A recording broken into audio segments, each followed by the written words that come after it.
Et bonsoir tout le monde, bienvenue dans ce point du soir sur la route du Rhum destination Guadeloupe qu'on enregistre actuellement sur Twitch. Donc on est en stream tous les jours sur Twitch à partir de 10 de pas 17h, de 12h le midi et de 20h30 le soir. Donc n'hésitez pas à venir sur Twitch, le lien de la chaîne est en description de la vidéo. Et on va aller faire du coup le point sur la course, du coup sur la course réelle. Il n'y a plus la course sur celle, ouais, je l'ai terminé. Mais la course réelle, et on va commencer par les IMOCA tout de suite. On va commencer par les IMOCA avec actuellement Rodolphe Sefo qui en approche. Il est quand même encore à 268 000, mais ça va être une arrivée demain, quoi, normalement. Il fait du 9,95. Ah, il avance pas très vite quand même. 9,95, il est pas très rapide.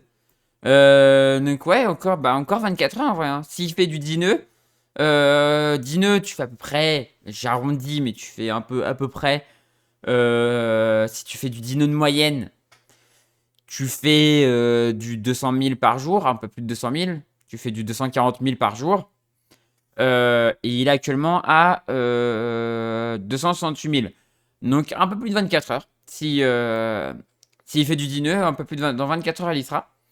Nicolas Rouguet derrière en 33ème du coup, qui normalement devrait garder sa 33ème place, est à 191 000 derrière et qu'à 460 000 de l'arrivée, il va 10 nœuds, donc même punition, du coup encore un peu plus loin. Normalement, ouais, à peu près un peu plus de 24 heures derrière, si ça reste à 10 nœuds. Et enfin, en dernière position des IMOCA, on retrouve Oliver Heer sur Oliver Heer Ocean Racing à 14 nœuds. Donc lui va un peu plus vite. Lui doit être arrivé avant le 30. Ça commence à devenir compliqué quand même. Ça commence à devenir compliqué cette histoire. On espère que ça va le faire, mais ça commence à devenir compliqué. Donc on verra. On verra. Ensuite, on passe du coup aux classes 40. Donc là, non. D'abord, on parle un peu des objectifs de haut de route. On voit que Rodolphe Sefo a réellement pané. On voit que vraiment, il n'y a pas beaucoup de vent au nord. Donc l'objectif, c'est vraiment d'arriver de par là. Donc tous vont faire le bord qui va les amener là. Et ensuite, ici. Je pense que Oliver va devoir encore faire un empannage ici. Puis là, puis là, j'ai exagéré, mais en gros, il va venir là. Il va faire ça, puis ça, puis ça. Je pense. Je pense que sinon, c'est trop compliqué. On passe maintenant aux classes 40. En classe 40, on a eu des arrivées encore aujourd'hui. On a encore eu des arrivées, enfin cet après-midi. On va commencer par Déculple, puisque c'est le dernier qu'on a. C'est celui qui était en train d'arriver quand on s'est parlé ce midi. Et ben il est arrivé à 13h38 ce midi du coup. Jules Bonnier est aussi arrivé à 15h10 cet après-midi. Suivi par Baptiste Tulin en 18ème position à 20h07, donc il n'y a pas si longtemps que ça. Et là, on a actuellement l'arrivée de Cédric Château sur Sogestran Cifrigo, qui est actuellement ici et qui est à 2,8 000 de la ligne. Derrière, on retrouve en 20ème position Curium Live Forward, Marc Lepesque, un autre Normand. Donc juste derrière, du coup, Cédric Château, ça fait plaisir, les deux Normands. Qui est actuellement à 15 000 de la ligne. Attention quand même, parce qu'il n'y a pas très loin derrière, il y a Andrea Fornaro qui est 21ème actuellement à 19,40 000. Elle a 15,20. En vrai, il y a quand même un peu d'avance, mais voilà.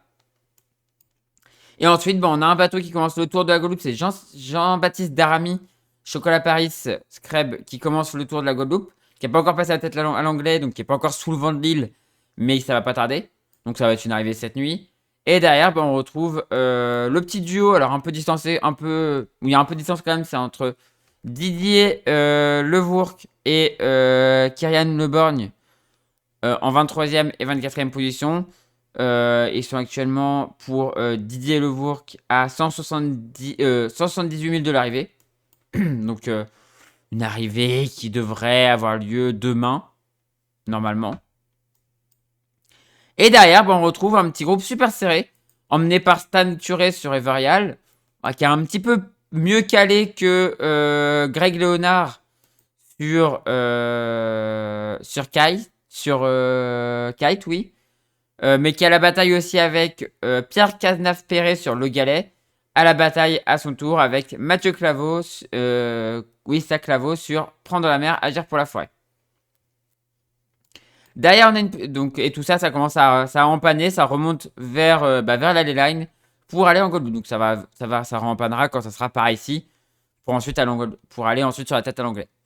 Ça, c'est à 356 000 de la ligne. Donc, plus de 24 heures, puisqu'ils sont actuellement à 8 nœuds. Donc, un peu plus de 24 heures. D'ailleurs, on a la petite bataille serrée entre Pierre-Louis Atwell et Victor Just, 29e et 30e. Et derrière, on a Morgane Urso-Popon qui pourrait leur ravir leur place, puisqu'elle arrive calée sur son bord, mais derrière, il va falloir qu'elle en panne aussi. Donc, elle est 31e. Elle est suivie de très loin quand même par Franz Bouvet sur Yoda, qui a empanné aussi, donc qui part aussi sur l'avant-dernier bord avant de devoir réempanner et aller pour être sur la line de la Guadeloupe. Et d'ailleurs, on retrouve Florian Guéguin sur Dopamine Selling Team en 33e position, qui devrait pouvoir gagner sa 33e position face à Whisper Maximco en 34e, qui est suivi par Anatole Falcon en 35e sur Navigons contre le diabète. Donc 35e position. Et qui, les deux ont empanné là, donc font déjà route pour aller vers la line de la Guadeloupe. En 36e position, on retrouve Bleu-Blanc de Hervé Thomas qui cherche le passage pour aller dans le sud. Il passe sous une dépression très méchante là. Une dépression avec 50 nœuds sur les fichiers, ça veut dire qu'il y a 60 nœuds quoi. Voire 65, voire un peu plus. Donc voilà, il passe dessous, heureusement. Mais il cherche le passage pour aller dans les Alizés. Ça devrait être par là, normalement, le passage. Et en dernière position, Kenny Piprol qui joue toujours des petits empannages pour aller vers l'ouest. Vers l'ouest, pardon. Donc on voit des petits empannages de recadrage. Hop, on recale un peu vers le sud, boum, on repart. On recale un peu vers le sud, boum, on repart. Enfin, ça va être ça, je pense, jusqu'à l'arrivée. Il est en 37e position, actuellement à 1553 000 de l'arrivée. Donc extrêmement loin, mais bon, il a eu des problèmes, il s'est arrêté assez longtemps. Donc c'est normal qu'il soit en train qu'il soit derrière, quoi. Mais c'est dommage pour lui. En Rome Multi, on avait eu l'arrivée du coup des premiers. Donc on en a parlé. On avait vu ce midi l'arrivée du coup de Alvar Mabir. Et le prochain est en train d'arriver. Il est en train d'arriver à la. Il est pas très rapide, mais il va arriver dans les prochaines heures, minutes à Basse-Terre. C'est Gwen Chaplin qui prend la 5e position sur Guyader Savéol. Et ensuite, derrière, on retrouve la bataille des trimarans. Flo qui a dépassé Fabrice Payen. Donc Philippe Poupon a dépassé Fabrice Payen. Ça va être serré jusqu'au bout, je pense, même si Flo est quand même un peu plus rapide. Hein. Il y a quand même quasiment un autre différence. Ouais, quasiment un autre différence. Donc, voilà. On voit quand même que le bateau est un peu plus. Voilà. C'est un bateau qui est un peu plus rapide. Un bateau un peu plus rapide. Mais bon. Après, Philippe Poupon en prend beaucoup soin, puisque l'objectif, c'est quand même d'aller tourner les scènes d'arrivée pour le film sur Florence Artaud en Guadeloupe. Donc, voilà, il en prend. C'est pour ça qu'il n'a pas poussé. Sinon, je pense que le bateau avait largement les capacités de gagner. Mais bon, il n'a pas poussé, quoi. Il n'a pas poussé. Donc voilà, là, ils sont sur leur dernier bord avant le dernier empannage pour faire la line sur la Guadeloupe. Et derrière, on a la bataille des petits tris. Avec Happy qui est largué. Laurent Etemer qui est un peu largué. Et donc, du coup, ça se bat maintenant entre Thomas Lurton, Christophe Beaugrand et Charlie Capel qui se battent tous les trois, qui ont l'air de faire une trajectoire assez rectiligne. Donc à voir. Alors c'est des trimarans qui ont des spies. Voilà. Maintenant il n'y en a plus. Hein, il n'y a plus de spies sur les trimarans, sur les voiliers trimarans de course au large. Il n'y a plus de spies. Mais ça c'est des trimarans qui ont des spies. Donc là je pense qu'ils sont tous spies. Et donc c'est pour ça qu'ils essayent de descendre le plus. De toute manière c'est des bateaux qui gagnent pas énormément en étant reaching. Donc tu peux un peu plus descendre avec ces trimarans là qu'avec les trimarans actuels. Même si on voit que je pense qu'il est pas trop mal passé, Thomas Lurton. Il est pas trop mal passé. 8-9-5. Ah non, 9-9-7. Ouais, ça va plus vite quand même sur cela. Il y a peut-être un peu moins de vent, mais en niveau angle, je pense qu'il serait un peu mieux, mais il a un peu moins de vent. Ce qui permet à eux d'aller très vite. Après, bah, eux, ça va dépendre en fait des rotations, tout comme Laurent Leterme aussi, hein, qui a un peu moins de vent aussi, hein, qui a 6-7. Ça va dépendre des rotations, s'ils peuvent continuer en direct comme ça ou s'ils vont devoir rejouer des empannages. On verra ça dans les prochaines heures. On passe maintenant au Rhum Mono. Rhum Mono où la victoire du coup s'est jouée pour Jean-Pierre Dick. Il est arrivé, c'était hier à 4h12. Catherine Chabot est toujours deuxième. Sa dernière position, ça date de 18h. C'est la position de 18h. Elle est actuellement à 390 000 de l'arrivée. Wilfried est toujours troisième. Actuellement, c'est sa position de 15h33. Donc voilà, toujours un peu compliqué les positions de Wilfried. Mais il a 7-9-5 contre 9-9-3. Elle va un peu plus vite quand même, Catherine. Elle va quand même plus vite. Mais il est actuellement à 533 000 de l'arrivée. Donc l'arrivée sera un peu retardée là. Parce que hier on avait pris une vitesse de 10 nœuds à peu près. Derrière, 11 nœuds 3 pour Willy Bissint. Qui a 366 000 de... et là 143 000. Donc il y a quand même un peu d'avance. Wilfried, mais Willy Bissant qui va un petit peu plus vite actuellement. Mais la position sud est un peu meilleure, j'ai l'impression. Willy Bissant qui est déjà en fait sur son bord pour remonter vers la Guadeloupe, alors que Wilfried pas encore, tout comme Catherine Chabot n'est pas encore non plus. Derrière, on retrouve Gilles Colubi. Gilles Colubi qui descend vers le sud, pareil.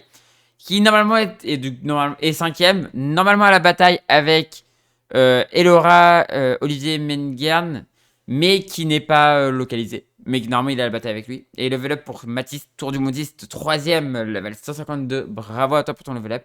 Parce qu'on est en direct sur Twitch, hein, donc je parle aussi au chat en même temps. Guy Pronier, du coup, normalement, est 7ème. Un petit peu d'avance sur Rémi Guérin, qui est à la bataille avec Arnaud Perranin. Mais Arnaud Perranin, c'est juste qu'il est plus au nord. Mais il est plutôt à la bataille avec Fabio Gennari qui est ici. Même si là, il y a un petit peu d'avance prise par Rémi Guérin. Mais à voir ce que ça va donner dans les prochaines heures. Arnaud Perranin sur son Penduc 3. Oui, c'est Penduc 3. Il commence à sortir de la pétole. Il est à 5,9. Il commence à sortir de la pétole, mais il est pas le mieux placé. Il est au bord des zones de pétole, donc ça va être compliqué. Et derrière, on retrouve la bataille pour pas finir dernier entre Daniel Escalar, mais qui pour moi est bien mal parti, puisque Jean-Sébastien Biard est déjà dans les alizés, il a 8 nœuds, et là on a du 6 nœuds. Donc je pense que la dernière place, ça va être soit pour Daniel Escalar, soit pour Arnaud Perranin. Je pense. Je pense. Mais en tout cas, voilà, pour l'objectif de tous, là, c'est de descendre comme ceci, je pense, sur un bord ou en tirant des petits bords, comme le font certains classe 40. Soit tu descends un grand bord comme ça, puis tu remontes comme ça. Soit tu fais des petits bords comme ça sur un classe 40. À voir. Sachant que les trajectoires, par exemple, les trajectoires de Wilfried sont pas très précises, vu qu'on a des problèmes de positionnement. Et la trajectoire de Catherine, un peu plus, parce qu'on l'a un peu plus souvent, mais voilà, c'est pas hyper précis, donc on sait pas trop ce qu'ils font. Par contre, derrière, on voit que ouais, ça joue des petits bords. À voir ce que ça va donner. Voilà. Et bah du coup, c'est la fin de ce point du soir sur la route du Rhum destination Guadeloupe.